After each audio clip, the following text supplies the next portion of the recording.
You know, it's true. Your boy Vega Bomber doesn't usually like to go to rom-coms. It's not a rom-com guy. But this movie, Think Like a Man 2, was hilarious. Yes, I laughed. A lot, in fact. In fact, the whole audience laughed a lot. You know, the plot, storyline, the character development, don't worry about all that. It all will work itself out.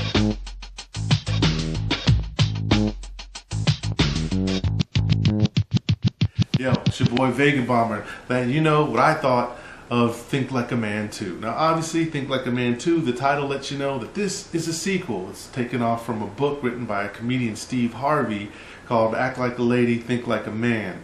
We were introduced to the cast in the first one, Think Like a Man 1, and now those same folks come back for Think Like a Man 2. That cast includes Kevin Hart, Jerry Ferrara, who you would remember from Entourage as Turtle. You have comedian Gary Owen, who, by the way, was also in Ride Along with Kevin Hart. Well, he's in this movie as well. And then you have Michael Ealy, you might remember from Barbershops 1 and 2. He's in there. And then the female side, you also had Gabrielle Union, Regina Hall, Lala Anthony, Megan Good. I mean, this film, this cast is packed. And if you're a guy, you're going to love it. And if you're a girl, you're going to love it. So anyway, this film is about Cedric, Kevin Hart's character, wanting to be the best man ever. So what does he do? He wants to go big, baby. He wants them all to go to Vegas, and he wants to spend some money, and he wants to make sure that this is a night that they'll never forget. So this movie kind of reminds me of kind of like Friday meets a co-ed version of Hangover.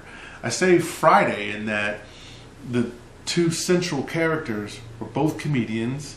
They both have the same kind of comedy in the sense that they're both high-pitched and intense physical comedy. Chris Tucker and Kevin Hart, kind of the same character in a way, except for Kevin Hart is a lot shorter than Chris Tucker. But here's the genius of Kevin Hart, though. He uses his size as a prop, as part of the gag. He makes it work, and there's some scenes that he can do that other comedians just can't do because they're just not his size, and he uses every bit of it, and that's why he's demonstrative. That's why this guy is huge. He's completely bankable. By now, this is the second movie that he's been in this year that took over the #1 spot. So congrats to him, congrats to that team. So basically, here they are, these couples that you saw in the first film, now in Vegas, and it turns into this males versus the females in terms of who's going to have the biggest, best blowout time in Vegas before the next day when they have to all get suited up and watch them do their vows.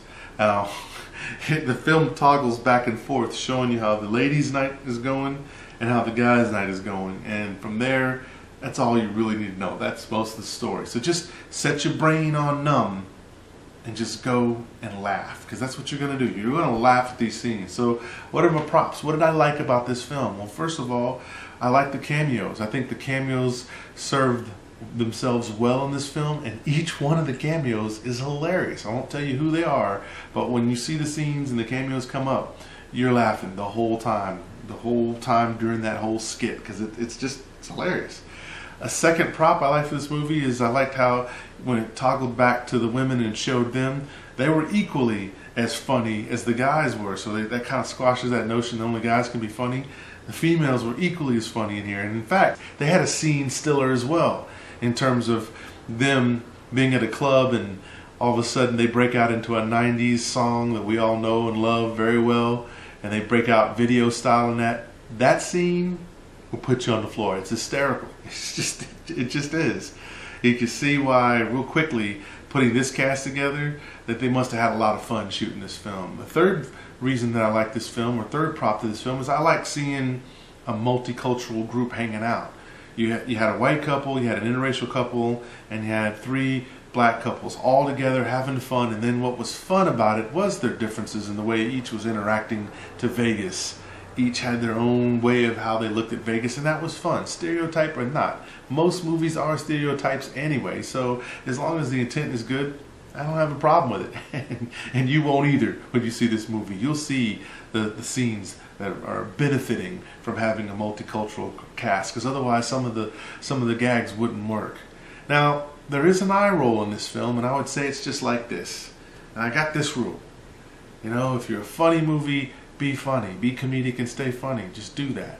If you're a serious movie, then stay serious. Be dramatic, and that's what people are paying for to go see. And if you do cross over into the other bucket, make sure that it's well-timed and well-placed. My biggest eye roll is that in this movie, about 2/3 of the way through it, all of a sudden, after some great comedy, it wants to get serious and get into some real dramatical things. I understand it's a rom-com, but still, it was jarring because you can't go from just laughing and all of a sudden you got to put on the brakes, and now you got to start being serious and start feeling something for the actors. It seemed rather jarring when they decided to all of a sudden get serious and start worrying about things like kids and not having kids and the future mother-in-law and the future daughter-in-law battles that ensue, and then the man being a man and stepping up and not being a mama's boy in that situation. No, it was going so well. That part just kind of actually certainly had me eye rolling, and it actually went on a little bit too long, I think, too. But outside of that, those are my only criticisms. So what's my rating? Well, you know, here in Vega Bomberland, it's only 2 ratings. We don't do that middle stuff. Either the movie's good enough to go spend your hard-earned bucks on, or it's not. And I'll let you know. If the movie's good, if it's blowing up, I'll let you know. And if the movie needs to be blown up, I'll let you know. So this movie, Think Like a Man 2, I think this movie is blowing up. Yeah. Go check it out. Take a look at this movie and find out for yourself. Is this movie as funny as 22 Jump Street? Or is it crazy for me to even put those two in the same sentence? I think, from what I saw, I might put this just a hair above 22 Jump Street in terms of comedic value. It was that good. Anyway, I'm your boy Vega Bomber, and I'm out. You!